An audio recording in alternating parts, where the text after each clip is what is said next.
नमस्कार, मैं मिठुन सरकार, हाफलोंग टाउन का निवासी। आज अपना एक बात आप सभी लोगों के सामने रखने के लिए आया हूँ। मैं आप सभी लोगों से गुज़ारिश करूँगा कि आप लोग इस वीडियो को पूरा देखिए और वीडियो के अंत में आप अपना जो राय जो है उसे कमेंट सेक्शन में ज़रूर डालें और अगर हो सके तो इस वीडियो को शेयर कीजिए और मैं रिक्वेस्ट करूँगा मेरी थोड़ी मदद कीजिए क्योंकि फ़िलहाल थोड़ा परेशान हूँ। इनफैक्ट पिछले कुछ महीनों से परेशान हूँ। हुआ ऐसा है कि last year 2021 in the month of October Durga Puja के टाइम पे मैंने एक ऑफिशियल ट्रेडिंग लाइसेंस के लिए अप्लाई किया था हाफलोंग में and it has been now 7 months. 7 महीना ऑलरेडी रनिंग है। ट्रेडिंग लाइसेंस हमें नहीं मिला और परेशान इसलिए हूँ क्योंकि इन 7 महीनों में हम लोगों ने डिपार्टमेंट का चक्कर करीबन 50 to 60 टाइम्स हम लोग जा चुके हैं और जब भी जाते हैं तो हमें सिर्फ एक ही चीज़ मिलता है, वो है तारीख। सो तारीख के बाद तारीख, तारीख के बाद तारीख पर लाइसेंस नहीं मिलता। अगर कोई डॉक्यूमेंट्स में प्रॉब्लम है वो बात अलग है, लेकिन हमें ये भी बताया गया है कि हमारा डॉक्यूमेंट्स जो भी है वो सब सही है, डॉक्यूमेंटेशन में कोई प्रॉब्लम नहीं है। बस फाइल टेबल पे पड़ा हुआ है, सिग्नेचर लग जाएगा। लेकिन सिग्नेचर आज तक नहीं लगा। क्यों नहीं लगा वो हमें बताया नहीं जाता है। ऐसा नहीं है कि हमने वहाँ के जो आला अधिकारी हैं उस डिपार्टमेंट के उनसे हम लोगों ने कॉन्टैक्ट करने की कोशिश नहीं की। We try to contact them, लेकिन जो उनके दफ्तर में जो लोग बैठे रहते हैं वो कभी ये बोलते हैं कि सर अभी बहुत बिजी है, सर मीटिंग में है, सर बाहर गए हुए हैं। ऐसा भी हुआ है कि सुबह 11 बजे से शाम के 4 बजे तक हमें बिठाया जाता है और फाइनली कोई रिस्पॉन्स नहीं मिलता है। So this is very saddening. बहुत दुख लगता है कि एक ट्रेडिंग लाइसेंस के लिए अगर एक दफ्तर का चक्कर अगर 50 से 60 बार अगर लगाना पड़े, तो आसाम के मुख्यमंत्री जो ये कहते हैं कि वो आसाम को टॉप 5 स्टेट्स में देखना चाहते हैं, ये सपना तो उनका कभी पूरा नहीं होगा। और उससे भी बड़ा दुख का बात ये है कि my father who is now 65 years of age, जो कि एक सीनियर सिटीज़न है, वो खुद उस दफ्तर में 20 से 25 बार जा चुके हैं। तो मुझे ये समझ के नहीं मिलता है कि कैसे इस स्टेट के रहने वाले एक सीनियर सिटीज़न के साथ में ऐसा ट्रीटमेंट कर सकते हैं। अगर लाइसेंस नहीं देना है तो सीधा बोल दीजिए कि लाइसेंस नहीं देंगे। लेकिन इस तरीके से आज आओ, कल आओ, परसों आओ, ये प्रॉब्लम, वो प्रॉब्लम, यहाँ तक तो ऐसा हुआ कि 4 महीने बाद मुझे ये बताया गया कि मेरा फ़ाइल ढूँढ के नहीं मिल रहा है दफ़्तर से। फिर जब अगले दिन मेरी वाइफ़ जब ऑफ़िस में गई और जब उसने थोड़ा रिएक्ट किया कि ऐसे कैसे हो सकता है कि फ़ाइल गायब हो गया, तो फिर उन्होंने आश्वासन दिया कि आप चिंता मत करिए, फ़ाइल को हम लोग ढूँढ के निकालेंगे। सो फिर फाइनली उन्होंने फ़ाइल ढूँढ के निकाला। निकालने के बाद अभी फिर वही चल रहा है और लाइक आज मिल जाएगा, कल मिल जाएगा और हम लोग परेशान हो गए।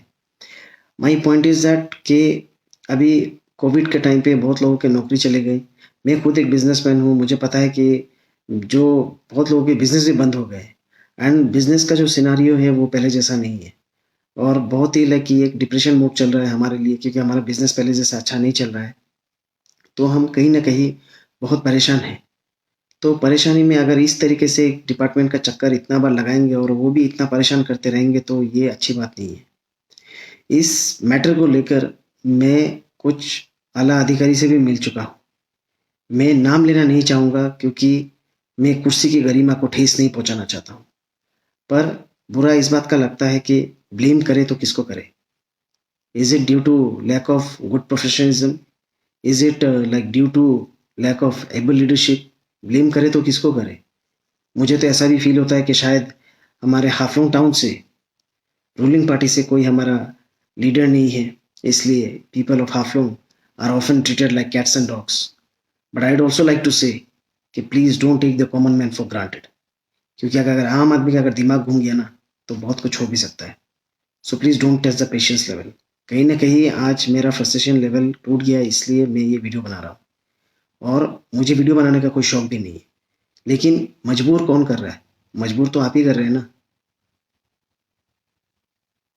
मेरे पिताजी 65 साल के हैं, वो कितने बार वो आपके दफ्तर में गए आप लोग को पता है। ये अच्छी बात नहीं है। मैं इसके साथ में मैं कुछ डॉक्यूमेंट्स भी अभी दिखाना चाहता हूँ। ये है परमानेंट रेसिडेंशियल सर्टिफिकेट मेरे पिताजी का। ये 1976 में इशू किया गया राशन कार्ड सर्टिफिकेट है जो अभी ऑपरेशनल नहीं है, लेकिन 1976 में ये मेरे पिताजी के नाम पे इशू हुआ था। ये ट्रेडिंग लाइसेंस है मेरे पिताजी का जो 1982 में इशू हुआ था। आज के कुछ सिग्नेटरीज उस दौर में तो पैदा भी नहीं हुए थे। सो ये 1982 का है। ये आपका सीनियर सिटीजन सर्टिफिकेट है जो डिस्ट्रिक्ट एडमिनिस्ट्रेशन डिमा हसाओ से इशू हुआ है मेरे पिताजी का। And finally this is the NRC certificate जो असम गवर्नमेंट ने किया था। सो जितने सारे डॉक्यूमेंट्स डिपार्टमेंट ने हमसे मांगे हमने सब दिए, पर मुझे ये चीज समझ के नहीं मिल रहा है कि like 7 months and this is the condition. और कितना जाए हम लोग ऑफिस में चक्कर लगाते लगाते करीबन करीबन 3,000 रुपए का ऑटो भाड़ा हम लोग दे चुके हैं। We come from middle class families. हमारे लिए 3,000 रुपये बहुत बड़ी बात होती है और हमारे पास में अभी ये पेशेंस भी नहीं है कि हम और भी 3,000 रुपये डाल के और भी चक्कर काटें। सो मैं रिक्वेस्ट करूंगा कि please everything is a limit. आप लोग ना इस चीज को और लंबा मत कीजिए। मेरा जो ट्रेडिंग लाइसेंस है वो आप लोग दे दीजिए, और अगर नहीं भी देना है तो क्लियर कट बोल दीजिए कि नहीं देना है। अगर हमें कोर्ट तक जाना पड़े तो हम जाएंगे, लेकिन पब्लिक को ना ऐसे हैरेस मत करिए। ये बस सरासर एक हैरेसमेंट है और कुछ नहीं। ऐसे डिपार्टमेंट नहीं चलता है। एक सभ्य समाज में, एक सिविलाइज सोसाइटी में this is not acceptable, specially for educated people like us. हम ये सब चीज बर्दाश्त ज्यादा दिन तक नहीं कर सकते। 7 महीने में अगर एक ट्रेडिंग लाइसेंस नहीं दे पा रहे और ये हालत है कि आज आओ कल आओ परसों आओ। इनफैक्ट मैं तो और भी एक बात बोलना चाहूंगा कि डिपार्टमेंट के ही अभी कुछ लोग हमें देखकर ये बोलते हैं कि यार हमें भी बुरा लग रहा है, आप लोग इतना बार आते हो, आपका काम नहीं हो रहा है। They are having a soft corner for us now. So जो भी कंसर्न ऑफिशियल्स है, please look into this matter seriously. It is your duty to do your duty properly. आप उस कुर्सी में बैठे हैं तो उस कुर्सी का मान रखिए। इस तरीके से किसी एक सीनियर सिटीजन को या एक लोकल को आप इस तरीके का हैरेसमेंट देंगे, ये जस्टिफाइड नहीं है।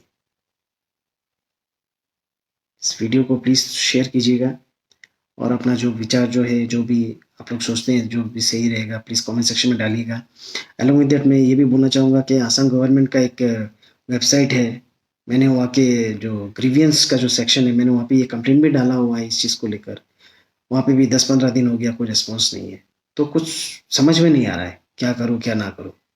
इस तरीके से जो मुख्यमंत्री बोल देते हैं कि मैं असम को टॉप 5 में लेके जाऊंगा, मुश्किल है सर, बहुत मुश्किल है। Thank you so much. जय हिंद।